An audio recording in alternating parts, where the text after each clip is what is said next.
A city burns as a young man named Derek gets his call to action. His ally, Sylvie, lays out the high-stakes rescue mission. Derek casually dismisses her warnings with a drink. He leaps from the building, ready for another day at the office. He lands with a smirk, reminding her he's the hero here. Power surges through him as he prepares for a simple in-and-out job. Sylvie, however, is not impressed by his charming arrogance. With a surge of purple energy, she tears open a gateway. Derek armors up, lightning crackling as he readies for the fight. He steps into the void, confident he'll be back in time for dinner. But on the other side, only fire, ash, and failure await him. The mission was a catastrophic trap, a battle against impossible odds. Derek stares in horror, wondering how it all went so wrong. Surrounded by monsters, he desperately protects a fallen comrade. Years later, the memory of that day still echoes in the darkness. An older, scarred Derek reflects on what was meant to be a simple mission. He laments his old habit of trying to play the hero. In the memory, his team is overrun, screaming for him to escape.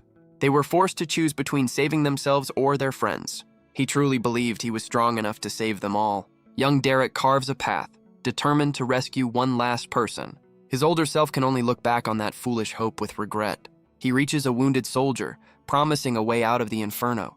Supporting his friend, he pushes toward the shrinking portal. But the promise of safety was a lie he told them both. In a flash of violence, his comrade is torn away from him. Derek can only watch, his world shattering in an instant. He turns to see his only escape route about to vanish forever. The narrator seethes with regret, questioning his own actions. With no other choice, Derek makes a final desperate sprint for the light. He screams in defiance, refusing to accept his fate. His hand pushes through, grasping for a world now lost. But the gateway slams shut, severing his only connection. In that instant, his entire world shatters. He stares at what's left, unable to process the loss. Trapped in the void, with nothing but the echo of his failure, the memory jolts the older Derek awake, gasping for air. He collapses, lost in a sea of self-blame and regret. Was it his weakness, or was he betrayed from the start? He dismisses the thought, clinging to his weapon for comfort. He tells himself his allies are still searching for him. He waits for a rescue that will never, ever arrive. Even the marks he carves into this prison fade away. Turns out endless solitude is great for a training montage. He hones his skills, his weapon an extension of his will, meditating, practicing, training, anything to keep from breaking, all driven by the faint hope of one day seeing the sun again. But then, after an eternity, something finally changes. A strange alert pierces the silence of his exile. A system error flashes before his eyes. The host is moving out of range, it warns him. He panics, realizing his powers are tied to this system. The connection is failing. His only lifeline is being cut. And just like that, the system connection is lost. He begs, pleading not to lose the one thing he has left. He rages against his prison, but the void is unbreakable. His own vitality now turns against him in constant agony. The cracks in his sanity grow wider with each passing moment, but the prison around him remains perfectly whole. Finally, after ages of struggle, he simply gives up. He let himself slip quietly into the darkness, but after an eternity, the void finally called back. He looks up, startled from his long despair, and for the first time in ages, he answered. A sound echoes through the nothingness, a crack. He wonders if his mind has finally broken, but the reflection in his eye tells him it's real. A fissure in his prison, and it's not closing. A surge of power reignites his will to escape. He doesn't care where the path leads. He strikes the crack with all his might. Anything is better than remaining in this hell. But something is waiting for him on the other side. A powerful blast throws him back violently, his one chance for freedom met with pure force. Well, that definitely didn't feel like a hallucination. A monstrous creature roars from beyond the breach. He notes its greeting is a little aggressive. The beast's eyes glow with malevolent intent, so Derek decides to teach it some manners. Besides, he's curious to test his systemless strength. He launches himself at the beast, ready for battle. The two forces collide in a storm of energy. He weaves through its attacks, barely staying ahead. But the creature's power is overwhelming. He's thrown back, the impact rattling his armor. The monster looms over him, victorious for now. Okay, now he's pretty sure this isn't a dream. He notices something he hasn't seen in ages. For the first time in forever, he's bleeding. He decides to go all in, 100%. The pain clears his mind, reminding him he's alive. The beast prepares another devastating energy attack. But Derek plants his feet, ready for a counter. After decades of being trapped, he's not backing down. The monster roars, unimpressed by his defiance. It unleashes a torrent of energy, a final desperate move. Derek flies straight into the heart of the blast. He has surpassed his limits long ago. The two forces meet in a cataclysmic explosion. He screams a challenge. Kill him or get out of his way. With a final push, he slices through the attack. He uses the debris as stepping stones to his target. Looks like the old Derek is back in business. And with one final strike, he finds his way out. He soars past the beast, leaving it behind in the void. He laughs, finally seeing the sun once more. After an eternity of darkness, he is finally free. But a short while earlier, in this very forest, a young boy realizes he's wandered too far from home. His panic leads to a misstep, and he tumbles down a cliff. He lands hard, bruised, and terrified. He finds himself trapped at the bottom of the ravine. And of course, he's not alone down there. The boy can only scream as the beast closes in. He scrambles backward, his foot slipping on the loose rock. The creature lunges, its claws ready to strike. He falls into the water, crying out for help. He surfaces, gasping, somehow still alive. Then he looks up and sees a strange light in the sky. A column of light and energy crashes into the water below, and from the spray emerges Derek, landing before the terrified child. The boy can't believe his luck has gotten this much worse. He just escaped a wolf only to run into an armored demon. But a strange alert appears before Derek's eyes. An invading system has been detected, and he has no idea what it means. Suddenly, a massive purple vortex tears open the sky above. Derek is caught in its pull, dragged upward against his will. The boy can only watch in stunned silence. A powerful beam of energy erupts from the portal. His grand escape ends with him knocked unconscious on the ground. Nearby, the wounded beast shakes itself off, ready for round 2. Its glowing eyes lock onto the helpless figure. The creature slowly approaches its unmoving prey. Derek's mind drifts back to the endless void. He remembers being trapped, stripped of everything he was. His very being was stretched thin, broken into fragments. He questions if his old life was even real. Was his system, his home, all just a dream? Or was this shattered existence all he had ever known? He's jolted back to reality by the beast dragging him away. He groans, asking for 5 more minutes to sleep it off. The creature pauses, confused by its victim's lack of fear. Derek just laughs, complaining that its grip tickles. The beast roars, its patience finally worn thin. But in that instant, something in Derek's eyes snaps. With a surge of strength, he grabs the monster by its jaw. He effortlessly tosses it aside, stunning the watching boy. Derek looks around, dazed and utterly lost. Then he smiles, calling the terrifying beast a puppy. He takes in his new surroundings, a forest of wither and rot, a place where life gives way to decay. Yet, to his broken mind, it's all strangely beautiful. He casually tells his monstrous companion to quiet down. It sinks in that this strange new world is very real. He's even more shocked to find his system interface is back. But it's been completely wiped, resetting him to level 0. With his stats intact, he hopes his skills are still there. He tries to summon a familiar wave of energy, but the attack fizzles out into nothing. Apparently, spamming the skill button doesn't help either. Instead, each attempt sends a jolt of pain through his head. He recalls the error message, invading system detected. He wonders if his old system somehow merged with a new one. Lost in thought, he tries to piece together how he even got here, but the snap of a twig breaks his concentration. He and his new friend turn toward the sound. It's the boy from before, now begging for his life. Derek is utterly confused by the kid's terror. The boy tearfully asks if he's not a man-eating demon. Derek strikes a pose, asking what part of him screams demon. His monstrous companion, however, seems eager to prove the boy right. Derek quickly scolds the beast for its poor manners. He introduces himself, and the boy hesitantly gives his name, Thomas. Derek asks about the boy's level, still calling him Tommy. He learns that in this world, the system only unlocks at age 13. To activate it, one must first kill a creature. A sudden cold realization dawns on both Derek and the beast. With a grim smile, he turns to his only companion, and in one swift, brutal motion, he secures his first kill. The beast lies still, its lifeblood staining the forest floor. He explains it was a necessary evil to protect the boy, and with that, the system notifications come flooding in. He laughs, a familiar rush of power returning to him. But then, a different set of alerts catches his eye. A conflict between 2 systems plays out before him. He realizes the new system tried to overwrite his old one, but his original system held on, leaving him with 2. Just then, a loud grumble breaks the tense silence. Thomas looks away, clearly embarrassed by his hunger. Derek asks the obvious, and the boy eagerly agrees. A roaring fire is quickly started for their meal. Turns out his first kill is also his first dinner. He offers the boy a drink to wash it all down. The kid chugs it like he's been lost for a week. He stops, realizing his manners have completely slipped. Derek ponders how to access his dormant original system. He decides to try buying a similar skill in the new one. The system detects a conflict and begins merging the skills. The process is anything but pleasant, sending him into convulsions. He brushes it off. though the pain was clearly immense. The result is a massive instant upgrade to his skill. He realizes his old skills might not be gone after all. They're just dormant, suppressed by the new system.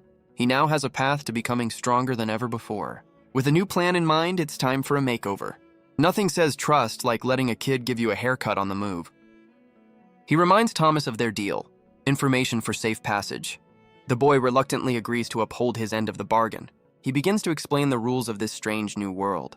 Thomas explains that people are taught to be grateful for the system, but he reveals the truth. It's a world ruled by a corrupt king. The nobles use their power to oppress the common folk. They even cheat the system to widen the gap between rich and poor. His anger builds as he recalls the injustice. It was the nobles who were responsible for the loss of his parents. A slip of the hand makes him panic, begging Derek not to harm him. Derek calmly jokes that he'll wait to see the final haircut first. He inspects the result and declares that Thomas gets to live. Phew. The next morning, the sun rises on their journey. Derek gently wakes the boy, telling him it's time to go. They finally arrive at the outskirts of a small, desolate village. Derek asks which path leads to his home. Thomas points the way, saying he's from Raina's village. But as he speaks, his eyes fix on something in the distance. Derek immediately senses the shift in the boy's demeanor.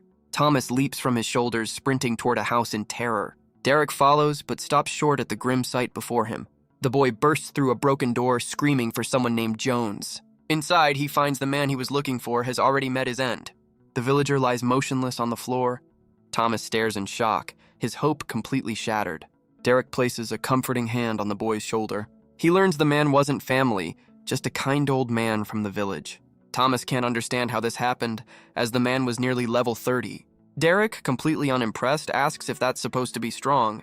The boy insists that at that level, nothing in the forest could touch him. But Derek leans against the door frame, a skeptical look on his face. He then reveals that the wolf he killed earlier was level 53. Thomas is stunned into silence, refusing to believe what he's hearing. He wonders if this is all that's left of the boy's home. Elsewhere, in the depths of the forest, a strange energy stirs. A glowing green orb pulses with an unnatural power. It soon attracts the attention of a corrupted forest beast. The wolf cautiously approaches the strange source of magic. Its wounds suggest it's already been in a desperate fight for its life. It lunges, driven by instinct and hunger. But a skeletal figure erupts from the shadows to defend the orb. With a single brutal strike, it smashes the wolf to the ground. The very air seems to shudder from the display of dark power. The skeletal creature seems to relish its easy victory. How lovely. It stands revealed as a powerful lich, a master of this blighted land. But not long ago, this was a land of sunlight and peace. We see a young girl named Brandy struggling with a heavy basket. Her mother, Mallory, gently teases her about the load. Brandy proudly insists she's strong enough now that she's unlocked the system. Her mother smiles, patting the head of her clearly struggling daughter. As they walk, Mallory suggests asking her father for leather from his hunt. Brandy's eyes light up at the chance to level her leatherworking skill. Her mother adds that he might even let her help skin the animal. The girl's excitement immediately turns to absolute horror. She realizes what being a leatherworker actually entails. We flash back 2 weeks to the day she was to unlock her system. Her father, Travis, presents her with her very first monster to kill, a level 10 fluffy fox. I'm sure this won't be traumatizing at all. The deed is done, leaving the girl heartbroken and full of regret. Her mother consoles her, admitting her father could have picked a less adorable target. But their conversation is cut short by a sudden shared glance of terror. Travis bursts back into the village, wounded and shouting a warning. He tells them to run, screaming that the village is under attack. Brandy rushes to her father's side, but he cuts her off. He tells her to trust her mother, his eyes filled with grim resolve. Travis turns to face the burning village, ordering his family to flee. With a final farewell, he sends them away to safety. The entire village is engulfed in flames, a grim backdrop to their escape. Brandy asks if her father will be all right, her voice trembling. Mallory forces a smile, promising that he and the chief are strong. They meet up with other survivors, led by the village chief. The chief rallies the group, confident they can reach the next village. Mallory holds her daughter close, trying to offer a final word of comfort. But her words are cut short by a monstrous foot slamming into the earth. The chief's confident expression instantly turns to one of pure dread. A massive, corrupted beast looms over him, its eyes glowing with hate. He's immediately taken down, proving his earlier speech was a bit premature. Mallory and the others can only watch in horror as their leader falls. Brandy is frozen in place, her world collapsing around her. The victorious monster snarls, its gaze now fixed on the survivors. It prepares to lunge as Brandy cries out for her mother. Mallory shoves her daughter forward, telling her to run. With a final, desperate scream, she orders Brandy to escape. But the young girl is paralyzed by fear, unable to move a muscle. Mallory meets the beast's charge head-on, holding it back with her spear. But she's quickly overwhelmed as more creatures join the fray. Pinned to the ground, her only thought is of her daughter's safety. She resolves to hold them off just long enough for Brandy to escape. Brandy finally breaks free, running blindly through the forest with tears in her eyes. Her desperate flight ends as she collides with an armored figure. A voice from the shadows calmly asks if they need any help. It's Derek with Thomas, who yells that of course they need help. Our hero's timing is, as always, impeccable. Brandy looks up, her face stained with tears, and begs for their aid. Brandy clings to him, desperately pleading for his help. She begs him not to let her mother die. Derek calmly agrees with a simple, almost bored, "Okay." He casually flicks a finger, sending a bolt of energy forward. The blast instantly dispatches the beast attacking Mallory. She can only stare in shock as the threat completely vanishes. He turns to the others, offering them the remaining kills for experience. Mallory screams back that they don't care about experience. With a smirk, Derek decides this is going to be fun after all. The remaining corrupted wolves lunge at him as one, but his eyes are cold, focused, and ready for the fight. He crushes one beast's paw beneath his armored boot. He effortlessly leaps over another's snapping jaws. A single energy blast takes out a third from a distance. His gauntlet glows, forming claws of pure energy. He becomes a whirlwind of motion, tearing through the pack. He moves with a speed and grace they've never seen. A final brutal strike ends the last of the creatures. He lands, surrounded by crackling blue light, the battle over. He stands over the fallen beasts, complaining it wasn't fun at all. He's unimpressed, noting how pathetically weak the wolves were. Brandy rushes to her mother, and they embrace in relief. Mallory comforts her, promising her father is strong.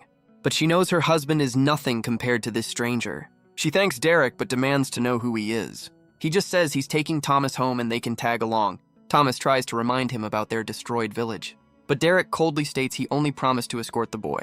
He adds that their village is likely already gone anyway. What a great motivational speaker. A villager asks what's wrong with the forest, mentioning the Grace Falls. Derek dismisses the question with a simple, uninterested no. Thomas desperately pulls on his arm, pleading for them to go back. But Derek corrects him, stating it won't be we doing the fighting. He makes it clear that if anyone is going to help, it will be him alone.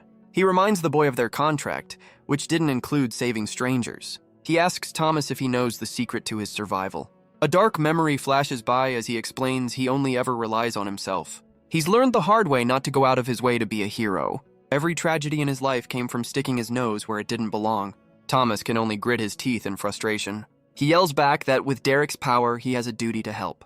Derek just scoffs at the boy's naive sense of justice. Thomas resorts to futilely punching his armor, getting absolutely nowhere. He finally breaks down, screaming that Derek is just being a selfish jerk.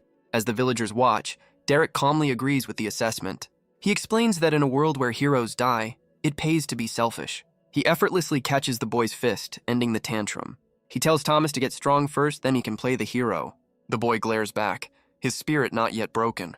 Derek's expression softens as he ruffles the kid's hair. He then surprises everyone by lifting Thomas onto his shoulders. The boy is stunned, asking what on earth he's doing. With a new resolve, Derek declares they're going to save the village. Thomas is left speechless by the sudden change of heart. He stands amidst the embers, his world turned upside down once again. Meanwhile, Brandy's father, Travis, faces a monstrous, corrupted bear. He plants his spear, his eyes glowing as he prepares for battle. The beast roars, its own eyes burning with corrupted energy. Travis meets its charge head-on, a shockwave erupting from the impact. He holds his ground, a lone defender against overwhelming power. Derek leads Thomas through the smoldering ruins of the village. He wanted the boy to see the grim reality of this world firsthand, a harsh lesson on what happens when you aren't strong enough.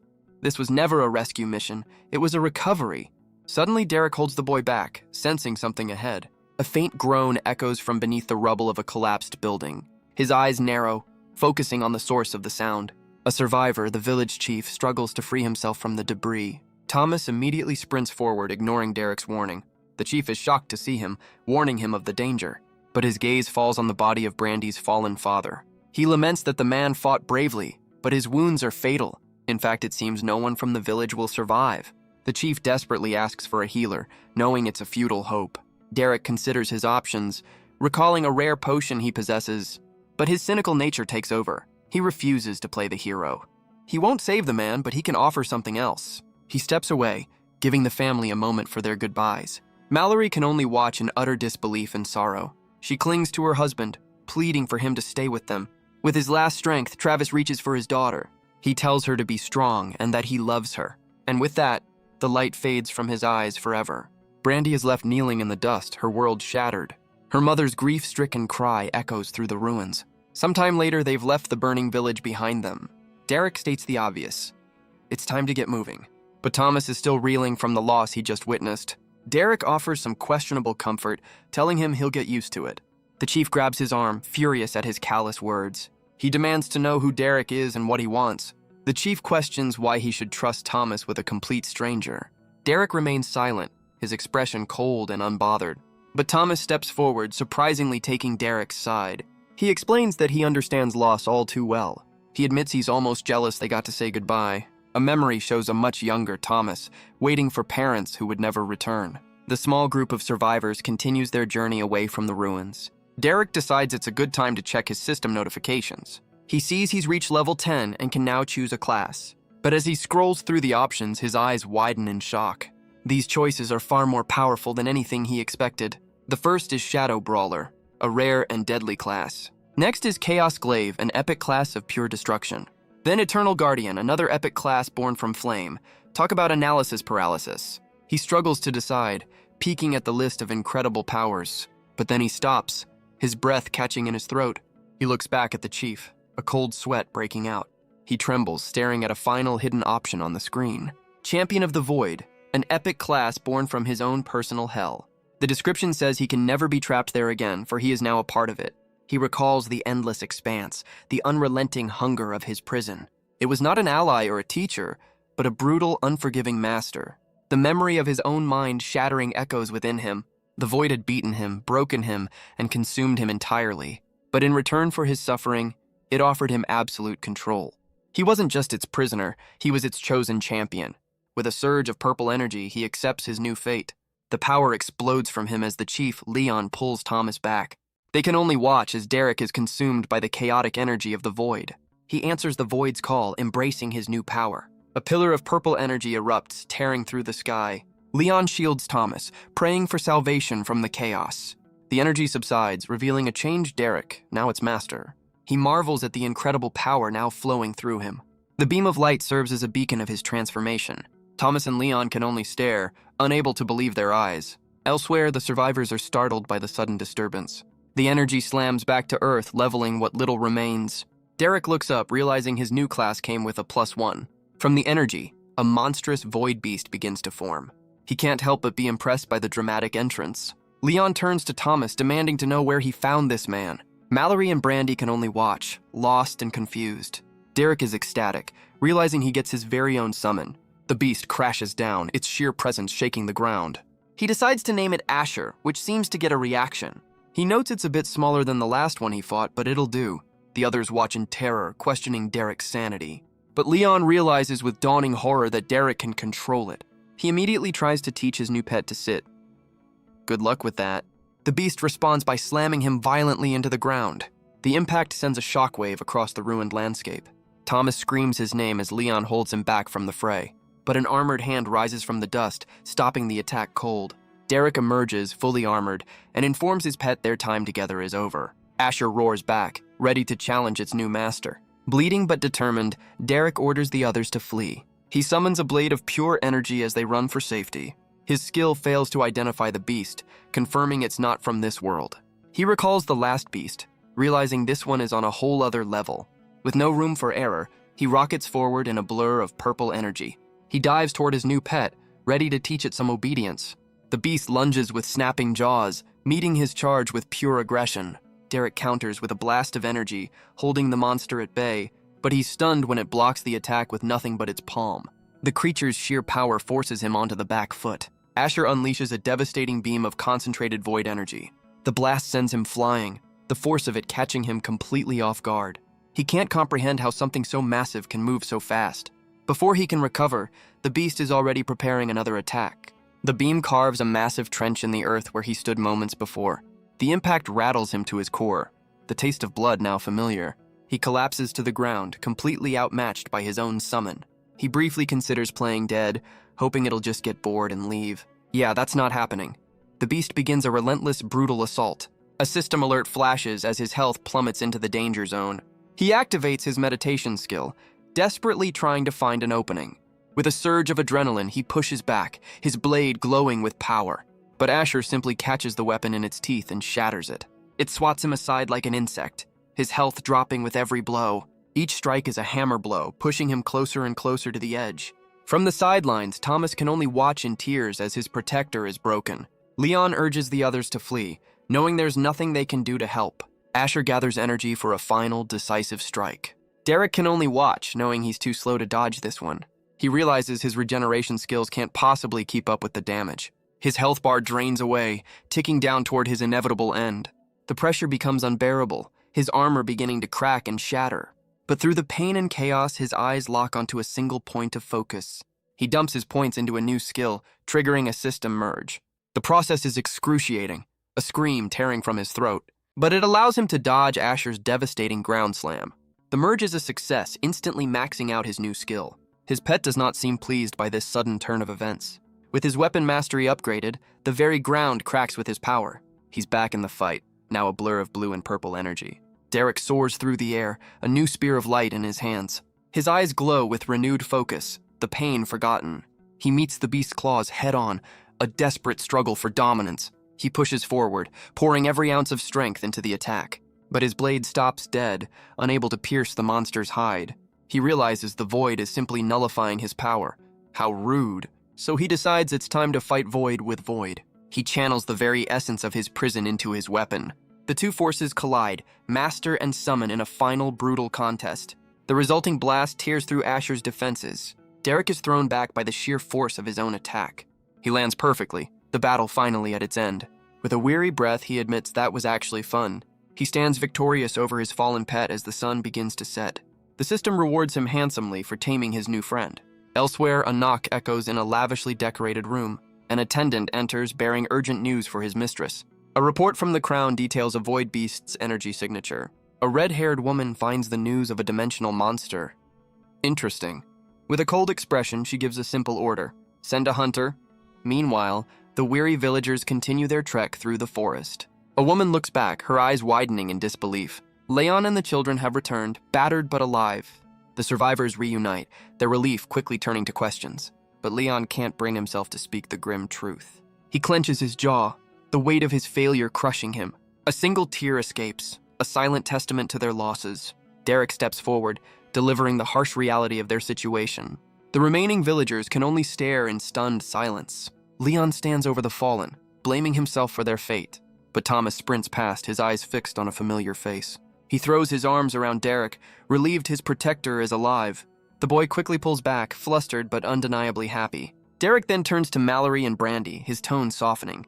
He reveals he saved her husband's body for a proper burial. Mallory is stunned by this unexpected act of kindness. She offers a heartfelt thank you, a small light in her grief. He simply nods, his stoic mask firmly back in place. That night, the survivors make camp under a full moon.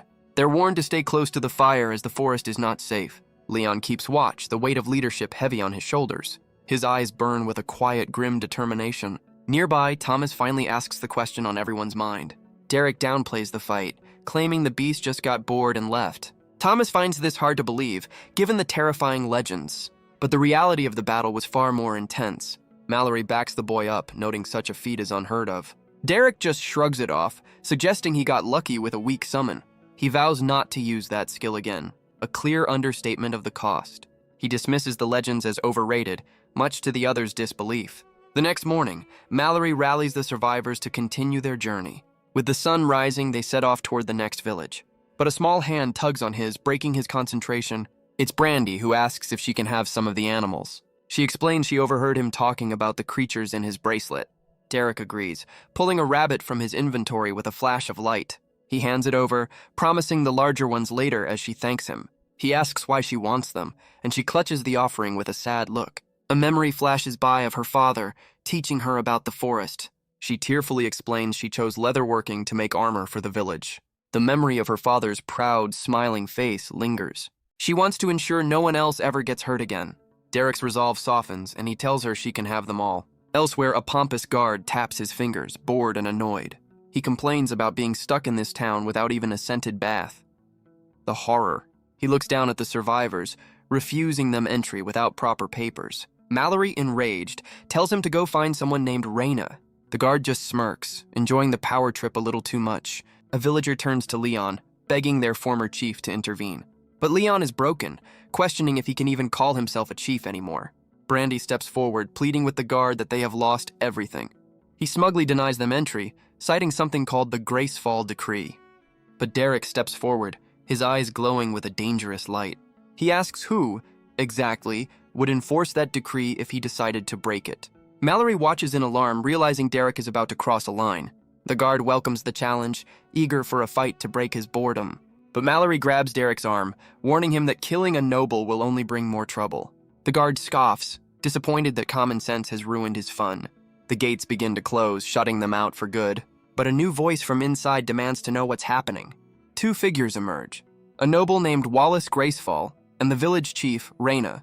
Raina recognizes Mallory, asking why they're here after reports of smoke. Learning their village is gone, she offers her sincere condolences and welcomes them in. Raina puts the noble in his place, declaring the survivors are now under her protection. With a word of thanks, Mallory leads her people into their new temporary home. But Raina offers a quiet warning. The monsters in this town wear armor, not fur.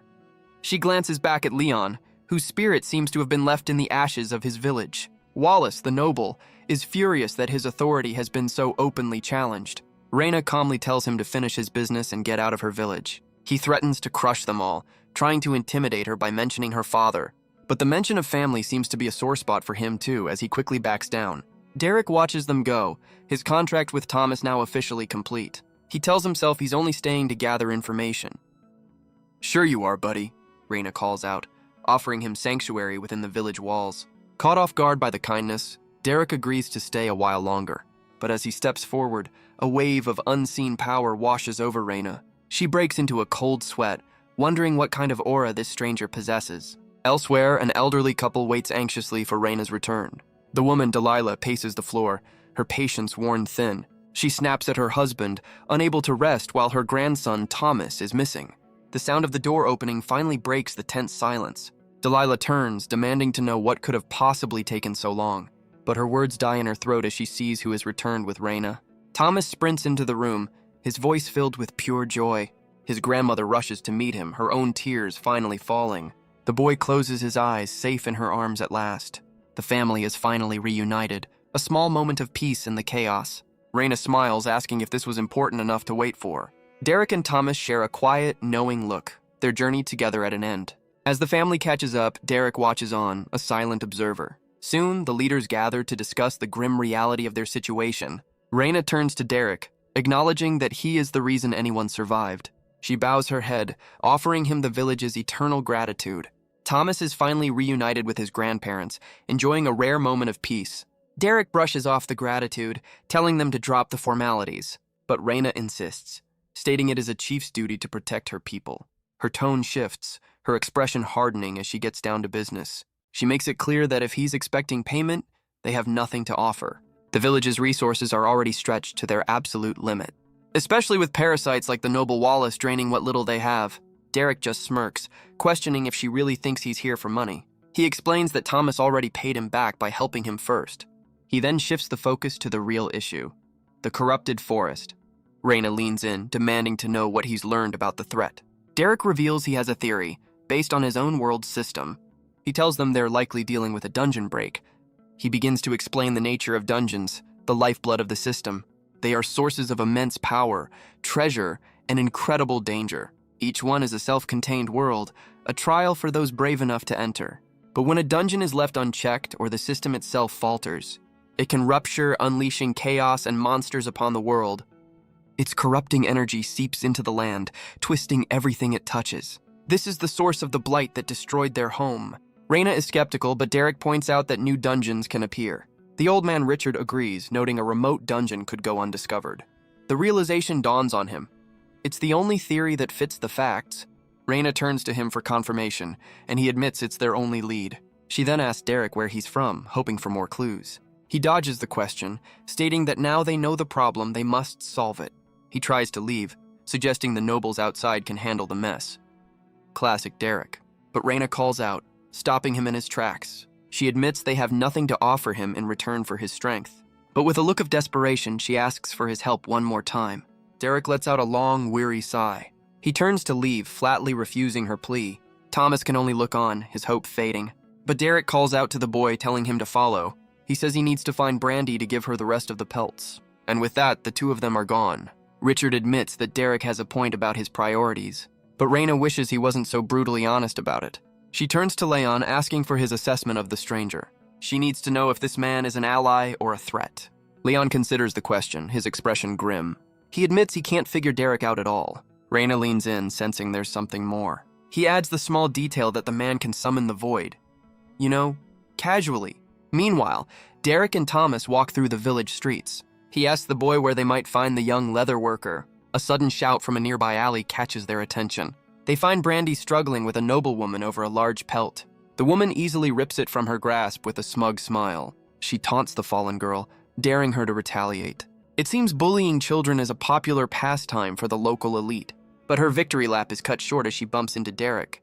Her arrogant expression instantly melts into pure terror. His eyes glow with a familiar, dangerous light. A sword slams into the ground as Wallace arrives on the scene. He demands justice, furious that a commoner dared to touch one of his own. He threatens Reyna, telling her to step aside or face the consequences.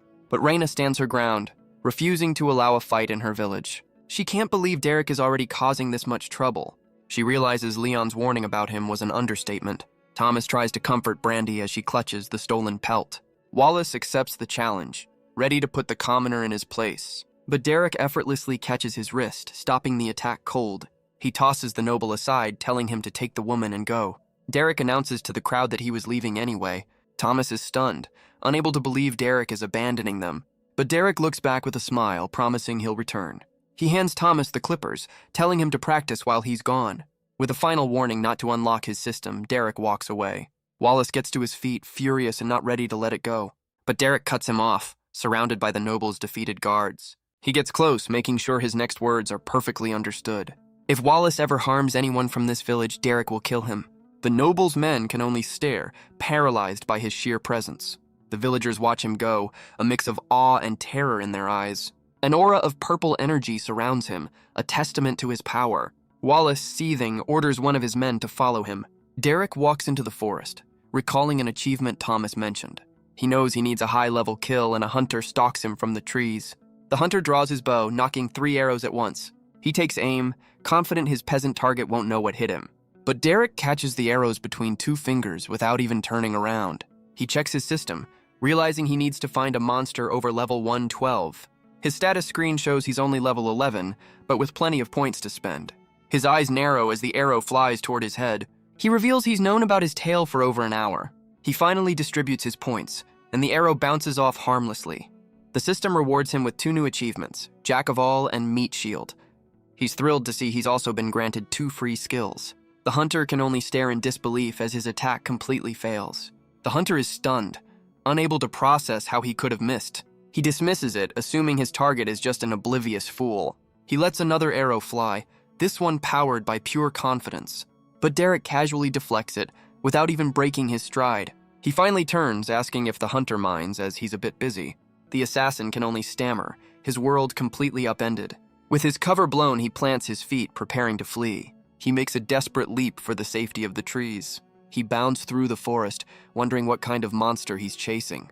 He lands, hoping he's finally managed to lose his pursuer. But Derek is already there, still debating his skill choices. The hunter scrambles away, his escape turning into a frantic chase. Derek keeps pace effortlessly, continuing his monologue on skill trees.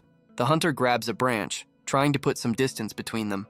He lands, ready to make a final, desperate stand. He unleashes a volley of arrows, a last-ditch effort. Derek just stands there, mocking him for shouting his attack name. The arrows slam into the tree, creating a massive explosion. The hunter catches his breath, hoping the attack finally landed. He stares into the smoke, praying his target is gone. But Derek is perched on a branch above, looking utterly bored. He explains he chose magic resistance, then delivers a swift counterattack. The hunter, now named Joffrey, stumbles back toward the village gate. A guard calls out, shocked by his battered and broken state. Wallace grabs him, demanding to know if he succeeded. Joffrey admits with his last breath that he couldn't even scratch him. Wallace's arrogant smirk melts into pure, unadulterated rage. He orders his men to pack their things and return to the capital. One of his soldiers asks if they are actually fleeing. Wallace corrects him with grim resolve. They're getting reinforcements. With his new mission clear, Derek tests out one of his new skills. He spends his time identifying rocks and trees, grinding experience. But his practice is interrupted by an unexpected forest creature. A level 54 horned rabbit. Adorable yet surprisingly powerful. Derek crouches down, asking what it's doing in such a dangerous place. The rabbit just stares back, completely unimpressed by the conversation. He smiles, admitting he wouldn't harm it even if it met his level requirement. His kindness is immediately repaid with a horn to the face. Derek dodges, surprised by the fluffy creature's sudden aggression. He stumbles back, wondering what just happened. The rabbit misses, its horn now stuck firmly in a tree. It unleashes a beam of energy, clearly not a fan of being ignored. The creature lands, ready for another round of unprovoked violence. Its expression is one of pure, concentrated rage. This is personal now. Derek just smirks, finally accepting the challenge. The rabbit digs its feet in, preparing for a full-on assault. With a crack of his knuckles, Derek decides it's time to play. Another energy blast erupts from the tiny creature's horn. Derek weaves through the attacks with practiced ease. He easily catches the furious rabbit in midair. He holds the squirming creature, calling it a little daredevil. The rabbit responds by sinking its teeth into his hand. A system alert shows he's taken a whole 26 damage. He laughs it off, barely noticing the scratch. But then, a cold realization washes over him. An attack like that would have been fatal for someone like Thomas. He looks down at the tiny, furious monster in his hands. He gently places the rabbit back on the ground. With a wave, he leaves it be, deciding it's not worth the effort. The rabbit watches him go, its anger simmering into a silent vow of vengeance. Derek continues his journey, pondering which new skill to learn. He considers his options, a confident smile on his face. The system offers him 3 restorative skills to choose from. Life Leech would heal him in battle, a tempting choice for a lone fighter. But Rejuvenation offers a targeted heal, a more versatile option. He weighs the selfish choice against a more supportive one, and in a moment of uncharacteristic selflessness, he makes his decision. He chose the skill not for himself, but for the people he abandoned. The realization hits him hard, questioning his own selfish motives. After an eternity of solitude, he finally found people, only to run away. He grits his teeth, frustrated with his own ingrained cynicism. He tells himself it's for the best, that his presence is a danger, but his eyes betray a conflict he can no longer ignore. His self-reflection is rudely interrupted by a sudden painful impact. He stumbles back, wondering what in the world just attacked him. It's the horned rabbit from before, and it looks absolutely furious. The tiny creature unleashes another blast, clearly holding a grudge. But their little spat attracts some unwanted attention from the shadows. The rabbit, however, seems completely unfazed by the new threat. In a flash of violence, the wolf is taken down with shocking brutality. The blood-soaked rabbit hops over, shattering all of Derek's wildlife knowledge. He concludes this tiny monster is both a psychopath and an idiot. It sits there, a perfect blend of adorable and utterly terrifying. With a shrug, Derek decides to let his new homicidal companion tag along, and so an unlikely duo begins their journey through the corrupted forest. They make camp for the night, a brief moment of peace. But peace is overrated when you have a rabbit that doubles as a projectile. He rewards his new pet with a scratch, which it seems to tolerate with disdain. As night falls, the two rest by the fire, a strange but effective team. But the rabbit's bloodlust is apparently insatiable as it leaps back into action. The next morning, Derek stretches, ready to continue his journey. He calls out to his tiny homicidal companion to get a move on. But the rabbit just sits there, its journey apparently at an end. Derek turns, confused by its sudden refusal to follow. He looks back to see the creature hasn't moved an inch. He realizes this is as far as his furry little guide is willing to go. The rabbit stomps its foot, its expression one of pure, stubborn defiance. With a wave, Derek wishes it well, admitting it's probably the toughest thing in the forest anyway. He accepts that their strange partnership was bound to end eventually. He tries to calm himself, pushing down the familiar feeling of being alone. A vision of the void reminds him that this solitude is a choice. He walks on, telling himself he is alone because he chooses to be. Deeper in the forest, a strange green orb pulses with corrupting energy. Derek spots the source of the blight and uses his Identify skill. It's a level 100 dungeon, and it's in a state of extreme overflow. He knows he could find his target inside, but the risk is too great. The fear of being trapped again is more than enough to deter him. He decides to head back, hoping the nobles are gone by now. Calling the whole trip a waste, he turns to leave, but a monstrous ghoul erupts from the ground, blocking his path. Derek just smirks, offering a casual greeting to the undead horror. He identifies it as a level 115 acidic ghoul, exactly what he needed. He's been holding in his frustration for far too long. The beast roars, its own aggression matching his, and now he finally has something to take it all out on. The ghoul lunges forward, a blur of green and black energy. Derek meets its charge, his spear glowing with power. With a single powerful strike, he severs the creature's arm. He taunts the beast, unimpressed by its opening move. But his words are cut short as the arm regenerates in an instant. The ghoul's acidic spray melts through his clothes and cloak. It follows up with a massive, sweeping strike of its own. Derek barely manages to shield himself with what's left of his gear. He dodges and weaves, now forced onto the back foot. He slides back, admitting the creature is tougher than he thought. But his expression hardens with a cold, familiar resolve. He summons his armor, deciding it's time to stop holding back. With a surge of power, he leaps in for a devastating counterattack. He moves like a blur, parrying the monster's furious strikes. The two forces meet, his spear holding back the ghoul's arm. He grits his teeth, refusing to give a single inch of ground. His eyes glow with void energy as he prepares his own attack. He unleashes a powerful beam of purple light directly at the beast. The blast slams into the ghoul's chest in a direct hit, but the monster retaliates, bringing its massive claw down upon him. Derek scoffs, unimpressed by its supposed high level. The acid melts his armor away, leaving him exposed once more. He questions if this is truly what passes for strength in this world. He channels his own power, the void answering his silent call. With a manic grin, he tells the beast not to make him laugh.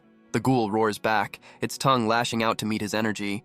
The two powers collide in a cataclysmic explosion of purple light.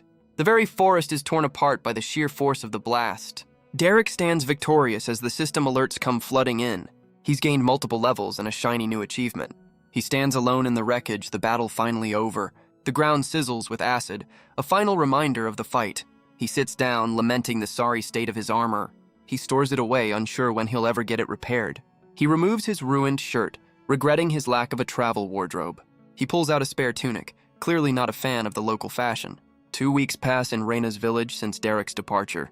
Thomas concentrates, putting the finishing touches on his work. With a final swipe, he declares his masterpiece complete. He holds up the clippers Derek left him, a tool of his new trade. His first customer inspects the creative results in the mirror. He loves it, and Thomas is officially the village's new barber. He offers his services to Brandy, who seems less than thrilled. She gives him a look that could curdle milk, a clear and definite no. Thomas wisely decides to drop the subject immediately.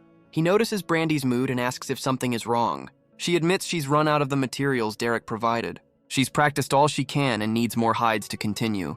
Thomas sympathizes, hoping Derek returns for his own big day. Brandy recalls his grandfather's attempt to help him unlock his system, but Thomas explains he's waiting for Derek just like he promised. He has faith his friend will find him the perfect first kill. Elsewhere, a cloaked figure arrives at the ruins of Leon's village. They step into the desolate remains of the settlement. A hand touches the ground, sensing the lingering void energy. The hunter confirms a void beast was here, just as the report said, but they also sense a second unfamiliar power signature. The trail of energy is faint but still traceable. It leads directly toward Reyna's village, and the hunt begins. Meanwhile, Derek makes his way back from the dungeon's entrance. He knows clearing that place will be a monumental task, but he stops short, a look of surprise on his face. A familiar furry face is waiting for him on the path. The horned rabbit thumps its foot, its expression unchangingly furious. Derek can't help but smile at his tiny, homicidal stalker. He asks if its persistence is a sign of affection, or if it's just trying to kill him, which it immediately confirms. Derek scolds the creature, reminding it of his promise to Thomas. He warns that if it doesn't behave, it'll be the one on the menu. The tiny monster finally seems to understand the gravity of the situation. He lays down the law. It can tag along, but it's not welcome in the village. The rabbit's demonic glare suggests it doesn't take orders well. Derek lets out a sigh, clearly regretting this entire interaction. He sets it down, deciding to just get on with it. With a simple command, he leads his new homicidal shadow onward. He decides it's time to give his new companion a proper name. The creature seems surprisingly pleased by the idea. He cycles through a few generic names while they rest, but none of them seem to fit its unique personality. A personality that involves taking down monsters 5 levels above it. He tries a few more creative options, but nothing sticks. Then, in a flash of inspiration, he finds the perfect name. He kneels down, ready to make it official. He names it Sylvie, a ghost from a life he can barely remember. With a new name and a new purpose, they continue their journey. A week later, they finally approach the village. Derek tells Sylvie this is where they part ways, holding a small creature. He explains that her particular brand of chaos isn't welcome inside. He promises to return in a few days, leaving her to wait. He offers her a parting gift, which she eyes with murderous intent. Derek has a rare moment of sentimentality with the tiny creature, which Sylvie immediately interrupts with a violent headbutt. He yells at the tiny psychopath as a tree comes crashing down. He holds up the level 50 chipmunk, now designated as Thomas's first kill. Finally free of his furry stalker, he waves to the guard on the wall. The guard calls out, demanding to know who approaches the gate. Derek tells him not to bother, preparing for a more dramatic entrance. He leaps over the wall in a single bound, stunning the guard. He lands perfectly on the rampart, much to the guard's surprise. As the man stumbles back, Derek catches his arm to steady him. He even compliments the man's haircut. Thomas's work is getting around. With another effortless leap, he drops down into the village proper. He calls out for Thomas, announcing his triumphant return. The boy skids to a halt, nearly crashing into a villager. He sprints off, his excitement overriding all else. Thomas and Brandy bombard him with updates on their progress. They both eagerly ask about the high-level creature he promised. Derek is overwhelmed by their energy, offering a strained nod. Thomas shoves Brandy aside, declaring his goal to be as strong as Derek. The two kids look up at him, holding their breath in anticipation. He sighs, amused by their endless stream of questions. He offers Brandy a knife and promises more hides for her leather working. He gives her a new goal, reach level 10 for a special project. He then turns to Thomas, asking if he's ready for his own challenge. A small squeak from his bag reveals the special gift he brought back. He tells the boy to meet him tomorrow to finally unlock his system. The two children celebrate, their excitement filling the air. But Derek holds up a finger, adding one final crucial condition. He asks if the village has a tavern. A hero has his priorities. He pushes open the door, ready for a well-deserved drink. He takes a deep breath, savoring the familiar smell of a pub. He walks in, hoping this world at least has decent beer. A small smile crosses his face as he feels right at home. But he bumps into a cloaked figure, caught off guard. As he touches their arm, he feels a familiar, dangerous energy. The hunter's eyes lock on, a targeting reticle confirming his mark. Derek asks who he is, sensing this stranger is no ordinary noble. The hunter reveals Derek is the source of the energy he's been tracking, but he realizes this man is not the void beast he was sent to find. Derek confirms this, and the hunter demands to know why he smells of the void. Annoyed, Derek plays dumb, hoping to avoid another scene. The hunter begins a rapid-fire interrogation, but Derek remains evasive. His patience worn thin, the hunter accuses him of lying. He reaches out, attempting to force an answer from the stranger, but Derek effortlessly catches his wrist, stopping him cold. The two men lock eyes in a silent, tense standoff. The hunter decides to get his answers another way. He activates his identify skill, a wave of data washing over Derek. But the system returns an error, leaving them both stunned. Well, that's embarrassing. Derek breaks the silence, asking if he can finally get that beer. He takes a seat at the bar as the bartender greets him by name. The hunter watches, realizing Derek must be the one who defeated the beast. He slips out the door as Derek orders a drink from the bartender. Bart. Derek breathes a sigh of relief, glad the confrontation is over. But his good mood sours when he realizes he has no money to pay. He offers a high-level pelt instead, and Bart's eyes light up. Just then, another figure steps into the tavern. Derek turns, wondering who could be looking for him now. It's Mallory, who says Brandy sent her with an offer. She invites him to stay with them for dinner as thanks.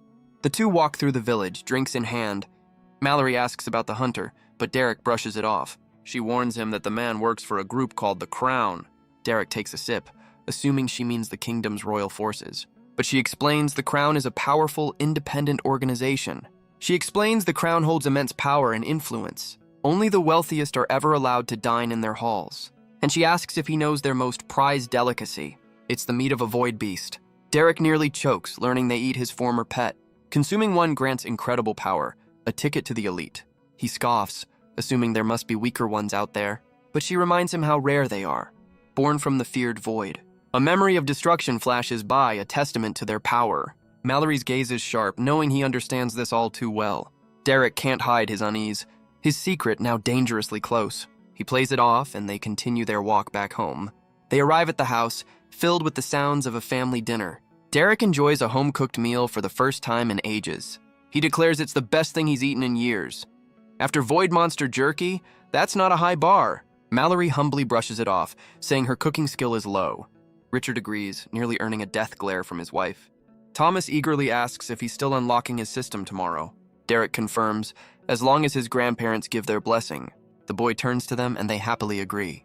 Thomas erupts in celebration, his dream finally within reach. But Derek holds up a finger, adding one final condition. He just wants a warm bath after his long journey. Thomas sprints off, eager to prepare it for him. The adults share a laugh at the boy's boundless energy. Derek looks out the window, his reflection a ghost of his other self. A small poke from Brandy breaks him from his thoughts. She shyly reveals she has a gift for him. She offers a small leather charm, a token of her gratitude. She explains that working on it helped her cope with her father's loss. He accepts the gift, a genuine smile on his face. The house is filled with the warmth of family and conversation. For the first time in an eternity, he doesn't feel alone. It feels as if he's finally truly escaped the void. The next morning, he leaps from the wall with Thomas in tow. The boy clings on for dear life, a mix of terror and excitement. Derek lands perfectly, declaring this a good spot for a life-changing event. He sets the dizzy boy down, a serious look in his eyes. Thomas's face lights up, ready to finally unlock his potential. Derek hands him a finely crafted dagger, a tool for his first trial. He reaches into his bag, ready to reveal the boy's first target. With a smirk, he gives a simple, chilling order. Kill it. Thomas grips the blade, his resolve hardening for the task ahead. A pillar of light erupts as the system officially welcomes its newest user. Derek casually takes back the blade, asking how it feels to level up. The boy is stunned, having just killed a monster over level 50. Derek reveals the dagger is a masterpiece, capable of the impossible. But before they go any further, he has one important question. He knows Thomas wants to leave to grow stronger than this village allows. He admits his own solitude is getting old and asks Thomas to join him. The boy can only stare, unable to believe the offer is real. His mind races with the possibilities of a grand adventure. He tries to play it cool, but his excitement is impossible to hide. Derek smiles but lays down the first of his conditions. Thomas swears to protect his secrets, perhaps a little too dramatically. The second rule, he must learn to rely on himself, not even on Derek. And the third most important rule, absolute, unquestioning obedience. Thomas hesitates, the weight of that final promise sinking in. Derek reassures him he's not evil, just not exactly a good guy either. With his spirit reignited, Thomas accepts, ready for the journey ahead. With a firm handshake, Derek welcomes his new apprentice to the team. Their first training session begins with a simple question about skill points. Derek informs him he's about to lose most of them. So much for creative freedom. Thomas reluctantly follows orders, choosing his first two skills. Derek explains these boring skills are the key to survival, but Thomas can't help but feel underwhelmed by his new powers. Derek offers him one last point for something a bit more exciting. The boy wants to be a stealthy warrior, and Derek has the perfect skill in mind. With a single touch, Thomas locks in his choice. Derek then instructs him to dump all his stats into defense. The boy's hope for a piggyback ride is about to be shattered. Derek takes off in a flash, leaving Thomas in the dust. He declares it a race, and the boy's training has officially begun. Back at the house, Thomas collapses, completely exhausted from the run. Meanwhile, the village leaders discuss their grim situation. Raina knows that sending the wrong team would be a death sentence. Derek listens, his expression hardening with grim understanding. She reveals her plan, but he questions if it's nearly enough. He then reveals the dungeon he found is a staggering level 100. The news sends a wave of shock and disbelief through the room. Leon realizes their silver-ranked adventurers would be walking to their doom. They'll need gold-ranked heroes, and Derek asks for a map of the area. Thomas, ever the eager apprentice, sprints to retrieve it. Raina lays out the map, explaining the known dungeon locations. A close-up reveals the details of a much weaker level 25 dungeon. Derek points to the forest, pinpointing the source of the corruption. He asks for permission to add his findings to their map. He marks the new threat, then asks to make a copy for himself. As he hands the copy over, he asks Raina a pointed question. He calls her out on her low level, and she explains it's due to her rare class. She explains her duties as chief leave no time for leveling up. Besides, their village's weapons are no match for stronger creatures. A close-up reveals a chipped and worn blade, a relic of past battles. But Derek tosses her a new sword, catching her completely off guard. He invites her to train with him and Thomas, much to the boy's surprise. If she agrees, the blade is hers to keep. A pretty sweet deal. She inspects the weapon, stunned by its incredible quality. With a nod of grim determination, she accepts his offer. Derek heads off, announcing he's going to see his new best friend, the bartender. Elsewhere, Wallace begs his father for reinforcements. But his father is unimpressed, questioning his son's petty crusade. He brings up the village's request for adventurers to solve a problem Wallace failed to handle. He refuses to be embarrassed again, ordering his son to fix his own mess. Wallace tries to argue, but his protest is cut short. With a single word, his father dismisses him from the room. Wallace can only grit his teeth, his pride completely shattered. He turns to leave, his humiliation burning with every step. But he stops, vowing that he will, in fact, deal with them.